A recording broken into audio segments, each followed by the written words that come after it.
NXT ended last week with NXT champion Karrion Kross laying out GM William Regal. Earlier in the show, Regal had told Joe to handle his issues with Kross in a non-violent manner. Needless to say, things were going to change this week.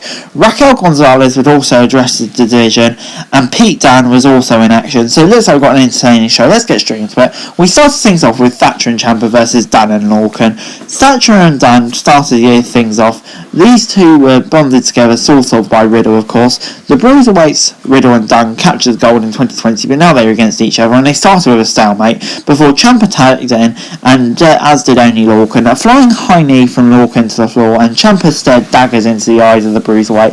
Thatcher and Ciampa then took turns battering the Boston-born Bruiser. Eventually, Ciampa let Lorcan go, and Dunne managed to get in and grab the hold of the fingers, looking to snap the digits of Ciampa. During the bait, Dunne and Lorcan took control, however. Lorcan and Thatcher traded uppercuts, with only seemingly getting the upper hand. A discus lariat then turned Lorcan inside out, leaving Dunne run in the ring with Ciampa. A German suplex and a double stomp to the hand set Dunne up for the bitter end.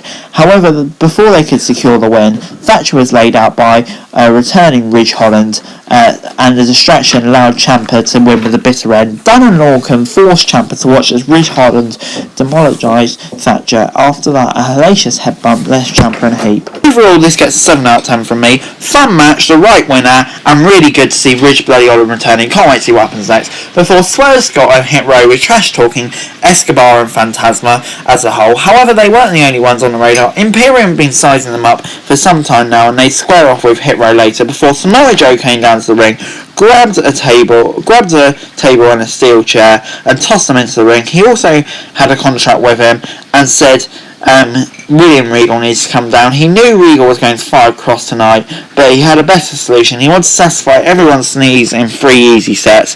Number 1, Joe resigns from his position. Number 2, Joe is reactivated as a member of the roster, and he challenges Karrion Kross. William Regal, with his classic sneer on his face, agreed to it, and it's official. Oh, this is just going to be so good. I absolutely cannot wait for it.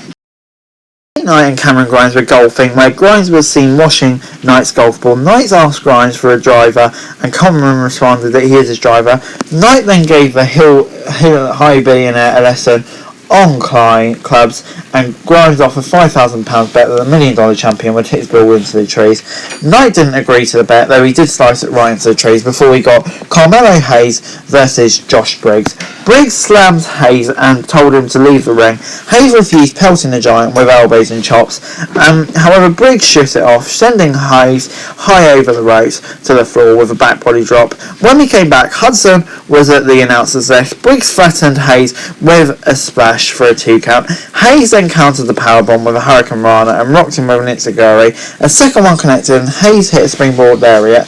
Hayes avoided the chokeslam and nearly pinned Briggs. However, he eventually caught Briggs with a flying axe handle, like a leg drop, pulling off an upset win over the big man, and he will then go on to face Drake Hudson in the next round. I enjoyed this was good, but yeah, was slightly surprised by the result, so I'm going to give it a 6 out of 10. On the golf course, $1 million champion LA Knight was struggling. He hit a ball into the water, and Cameron Grimes laughed at it. Knight told him to go after it, and when he did so, he was met by Ted DiBiase, and he told Grimes that he wasn't born to be a butler, he was born to be a champion. He knew Cameron Grimes was a fighter, just kind of building up to that eventual match and title change, I guess, before Gonzalez said that she crushed one of the most dangerous women in NXT last week in Charlie. So the question was, who was next? It doesn't matter. She told them to keep them coming. Kai and Gonzalez have been the most dominant champions in NXT. Kai said Big Mamie Cole was better than Rhea Ripley, Charlotte Flair, list goes on. None of them stood up to the current champ. But then they were wondering who was going to challenge her. Kai and Gonzalez asked for anyone to come out and challenge the champ, but no one did. Kai said that as long as she had her back, Gonzalez would all be champion. The champ was celebrating in the corner before Dakota Kai turned on her and laid her out. Did not see this coming, but yeah, this is just really intriguing. Kai v Gonzalez is going to be a great match, and I'm really, really intrigued to see where this goes. Cole and Carl promo on former North American champ Bronson Reed. Cole said the reason he lost the title was simply because he wasn't good enough, and tonight Adam Cole Baby would prove that wrong. Before the NXT Women's Tag Team Champions were struggling to create a relationship, Shirai was in the performance to enter training by herself when she was found by Zoe Stark. The newcomer stated that even though they were partners, they didn't have to get along. Mandy Rose, Gigi Dolan and Jane Jace were seen having a private conversation, and that kind of prompted new stable rumours on the way, which I'm intrigued to see actually. Before Kacy Catanzaro, Speed gave her the advantage over Jessie Kamea in a match between four of them, Kacy Catanzaro and Carter versus Kamea and Frankie Monet. Monet eventually came in and shook it off and rocks Carter, taking her to the corner for a double running knee and a near fall. However, when Monet tagged back in, Robert Stone tossed in his purse, and thanks to the distraction, Caden and Casey hit the Nate Baker 450 splash combo to get the win. After the match, Monet was furious that Robert Stone cost him the match, and that's her first loss. Kind of not the way I wanted to go down. I wasn't a huge fan of this. I can't lie, I'm going to give it a 5 out of 10. Barrett interviewed Roderick Strong and Malcolm Bivens. Strong told Wade just how great he truly is, and Bivens knew that was a fact. When the name Bobby Fish came up, Bivens asked Wade if he liked money. Strong versus Fish was definitely a big money matchup that we'll see next week. Really looking forward to that. Before we got Hit Row versus B-Fab and Imperium. Former NXT champions Imperium insulted Hit Row's music. However, Adonis caught Eichner with some stiff strikes before tagging in Top Dollar. A leaping knee then laid out Eichner, and Hit Row hit an impressive combination before Imperium could hit their tandem basement drop kicks in the corner.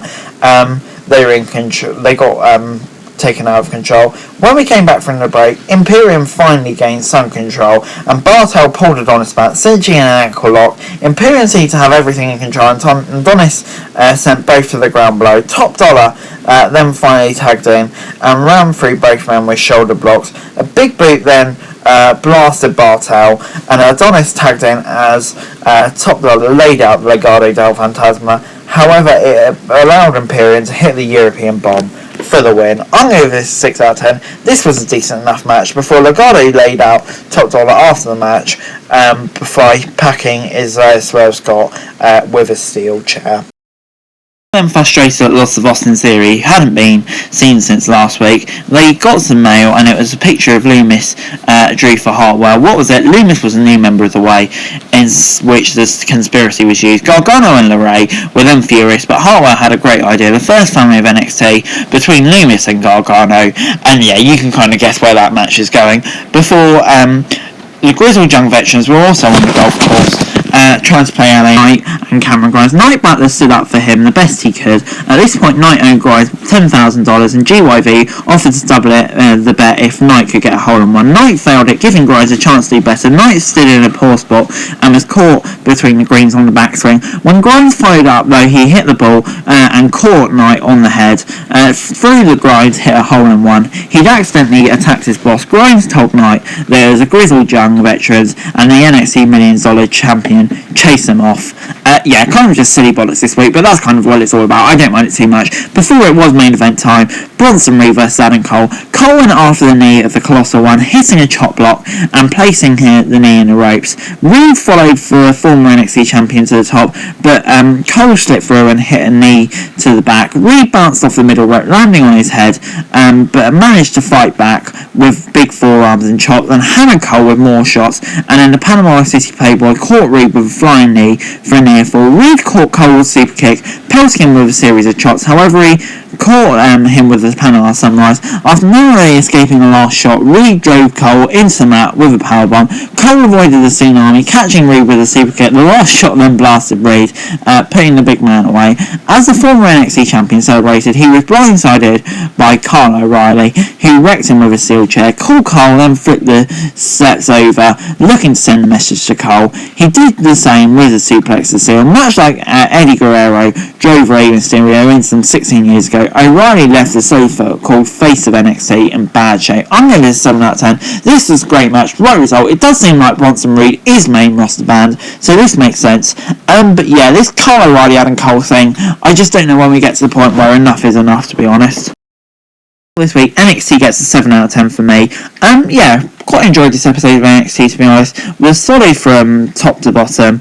Lots of good matches in there. There are still some teething issues that need working on, but on the whole, I think NXT was a pretty good show this week, and I'm looking forward to next week. But anyway, guys, that's it for the video. Thanks very much for watching. Remember to like, share, subscribe, and all the thoughts, comments down below. Follow me on Twitter, link in the description below for daily wrestling news, and subscribe to my channel on the screen right now. That'd be greatly appreciated. Thanks very much for watching. Peace!